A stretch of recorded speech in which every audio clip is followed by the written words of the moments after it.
Okay, this is getting ridiculous. You need to quit getting out, and you need to quit getting out. You're making Mama nervous.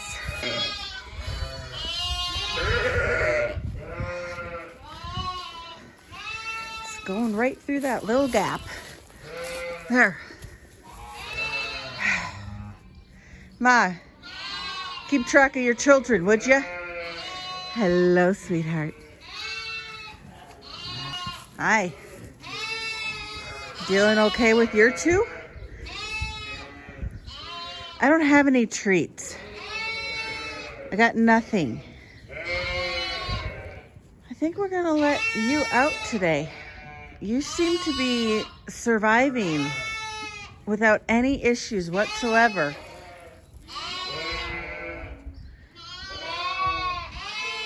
Maybe we'll wait till tomorrow. This little girl is out every single day. And at first, I was afraid she had some coccidiosis started. And then my husband reminded me she's been out every single day. She's eating grass. So yeah, she has very runny poops from the very rich grass. Still nothing?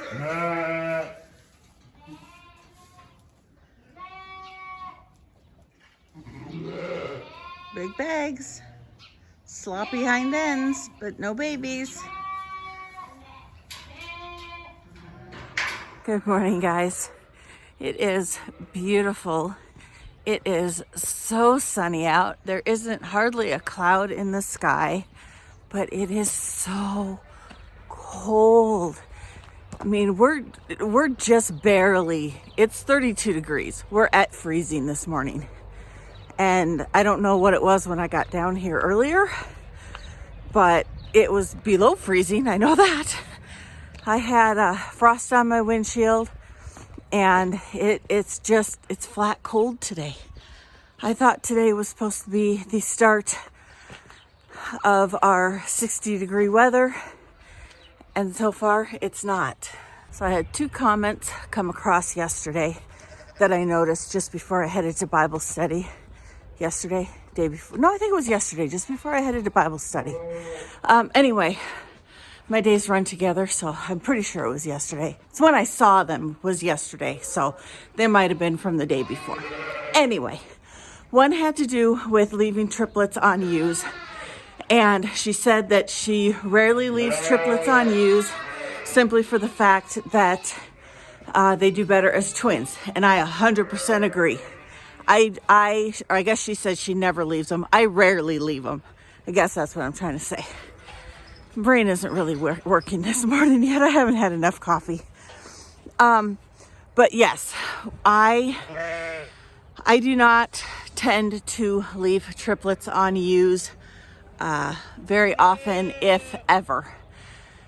I have on two of my ewes. This one would make the 3rd one this year, only because they have an excess amount of milk, and to be quite honest, I'm tired and I don't want to raise any more bottle babies. I don't have enough bottle babies to get my milk machine working. And so to up and run it, it takes this one is, you have to have at least 5 to keep it running so that the milk doesn't go stale in it. And at the most I've had like 3, between 2 and 4. These 4 are the most I've had. And so it hasn't been worth it for me to start up the machine. Now, if I pull off one of these, like on Bambi, where she only has one good side of her udder, if I pull off her ram lamb and let her raise that ewe lamb, and then pull off one of those triplets from the other ewe and bring them over. But then I also have 2 of these that are probably going to a new home tomorrow. So now I'm still back to 4. I still can't start the machine. So I might as well let mom raise them if she can. Now, if I do see that there's an issue and that either the mom is getting sucked down too much or the lambs are not thriving as well, I definitely will pull. Even with twins, I will pull a lamb off if mom doesn't seem to be doing well. Yes, normally I would pull triplets off of ewes or one of the triplets off of the ewes so that they only raise twins. This year has been an exception because the ones that have left them on have had exceptionally big bags, and I know from experience that they can handle triplets without it being an issue, without them compromising their health, compromising their udder, and I can still milk them without them losing the quantity of milk that they are producing. Other comment was about my ewe that is losing her wool, and I'm trying to find her. It was a very rude comment, and my first thought was stupid, ignorant, rude people, and then I thought, okay, well, yes, technically you are an ignorant person, because instead of just asking what's wrong with that ewe, she went on to tell me that isn't it illegal to neglect your sheep like that because your sheep is losing her wool. It's down to skin. You could have just asked, how come your sheep looks like she's losing her wool? But I have come to learn that people in this day and age don't have common courtesy, don't have respect, and feel very safe being rude when they're just typing behind a keyboard. And if I cared, it would probably bother me, but I don't. And now I can't find her. I know exactly which sheep she's talking about. She's my ewe with a skin condition that has her lose her wool literally down to skin every spring. And you'd think she'd be easy to pick out because she's as pink as a newborn baby. Oh, there she is. Okay, she's in the sunlight. So yes, she has a skin condition. And this is the ewe that we're talking about. And you can see she is losing her wool literally down to skin. She's still in good condition. And I know you're going to say, oh, but you can see her bones. She's a dairy sheep. Yes, you can. If she had a little bit of wool on her, you wouldn't see that at all. But she does. She has a skin condition. She does this every single year. I don't know what it comes from. She's literally done it since she was a year old. And she slicks down to, she looks like a newborn baby. And then as soon as the weather warms up to about 60, 70 degrees, she will start growing her wool back and she'll look like a lamb. She'll have this very thin layer of wool on her, and then it grows back like normal. But there's nothing wrong with her. It's not a genetic, maybe it is genetic, but she's never passed it on to any of her lambs. And it just, unlike her, where she is starting to rue, and, yes, I know my sheep need sheared, but like I said, it's 32 degrees this morning. I'm not shearing my sheep when it's this cold still. And so anyway, no, there's nothing wrong with her other than she looks ugly. She's fine. But I know you don't need fed yet. It's not time. For those of you new here, I don't shear my sheep before they lamb. One, because I don't want to have any abortions in my sheep. Two, because I can't get a shearer here to do this many sheep, so it is up to me and my husband to do them ourselves. And last year we only got through half the flock. So some of my sheep look good and some of my sheep look not so great. You can tell the ones we did and the ones we didn't get to. So hopefully this year we will get to the rest of the flock. And even the ones we did get to don't exactly look that fabulous, but we are not experts. We are doing the best we can with what we've got. So the plan is we will we normally try to get through, start getting through the flock about the 1st of April. This year it is still fairly cold. I'd like to wait till the weather warms up enough because I don't, like I said, I am paranoid when it comes to my sheep. Do I know that being out in 32-degree weather without their wool is not detrimental to them? Yes, I know that. In here, yes. In here, not so much. So I prefer to wait till the weather at least hits about 60 degrees consistently to have them. Why are you chewing on my jacket? Could we please stop?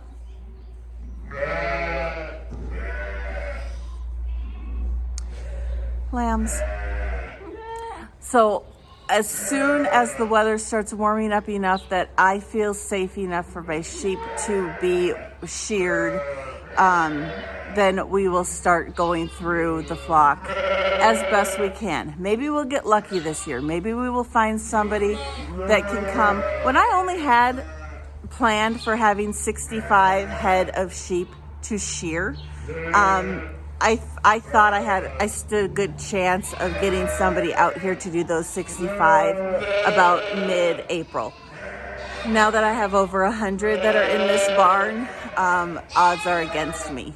So we will go back to my husband and I doing a couple a day until we can get through as many as we possibly can. Quail are doing quite well. I only have 6. That is how many have managed to survive. And I was going to try and do another batch if I could find some eggs, but my incubator has gone to the repair shop. Let's put it that way. A buddy of ours is in the process of calibrating it. So he thinks part of the issue of why I had such a terrible hatch rate the last 3 times I have tried to hatch any quail eggs in it is either a temperature or a humidity issue. He's guessing temperature. So he was going to take it and incubate some of his chicken eggs in it, and he has a external temperature something, I forget what it is, but it measures the temperature, so you're not relying on the built-in one that comes with the incubator. And he was going to test it and then find out exactly where I need to be setting it and all that. So he is going to go deal with that, and then so I won't get it back for about a month or so, which is fine. I've got plenty of other stuff to keep me busy right now. I told him I'm not going to have time to deal with anything for the moment anyway. And so yeah, whenever I get that back, we will look into incubating some more quail eggs and hopefully know exactly what's wrong. Hopefully.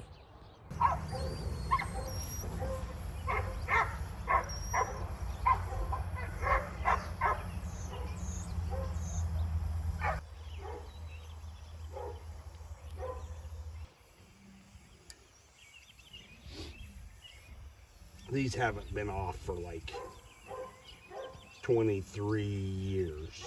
Since we bought it when you took it to Wisconsin. Mm-hmm.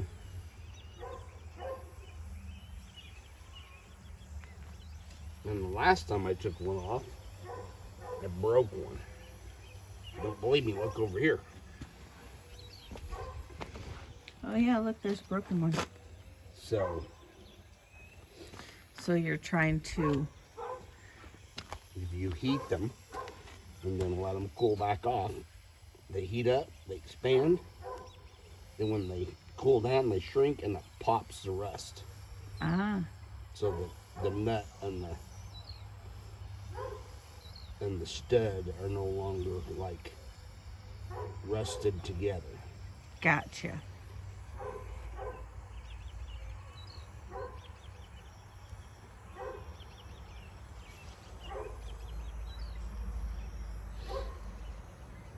And do you have a tire for this? No.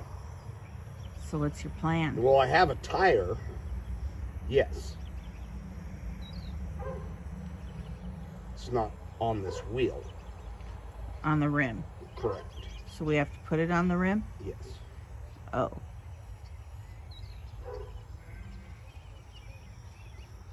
I didn't want to work that hard tonight. Neither did I.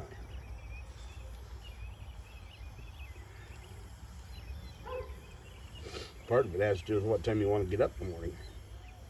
I already got to get up at 7 to feed those bottle babies. Yeah. But I don't want to be rushed and try to fix this in the morning. Correct. And then have something go wrong. Correct. Could you go look and see if you can find a tire iron? Yes. All right, well, we changed our mind and we are going to push our luck in the morning. We're going to go ahead and we've got the tire off. Took a little more elbow grease than we thought it would to get some of those nuts off, but we managed to get them off, managed to get the tire off. There's only a couple cords showing through. I mean, they've only been doing that for about a year. But we figured we better change it now while we still can before it completely goes kaboom on us. So the plan is to get up in the morning, feed the bottle babies, haul that to our buddy and change the tire, haul back here, put it on, haul the sheep to the sale, get home, feed everything, get ready, go to the paramedics' ball. All in a day's work. You're teaching your sister bad habits. I'm gonna have to get more twine.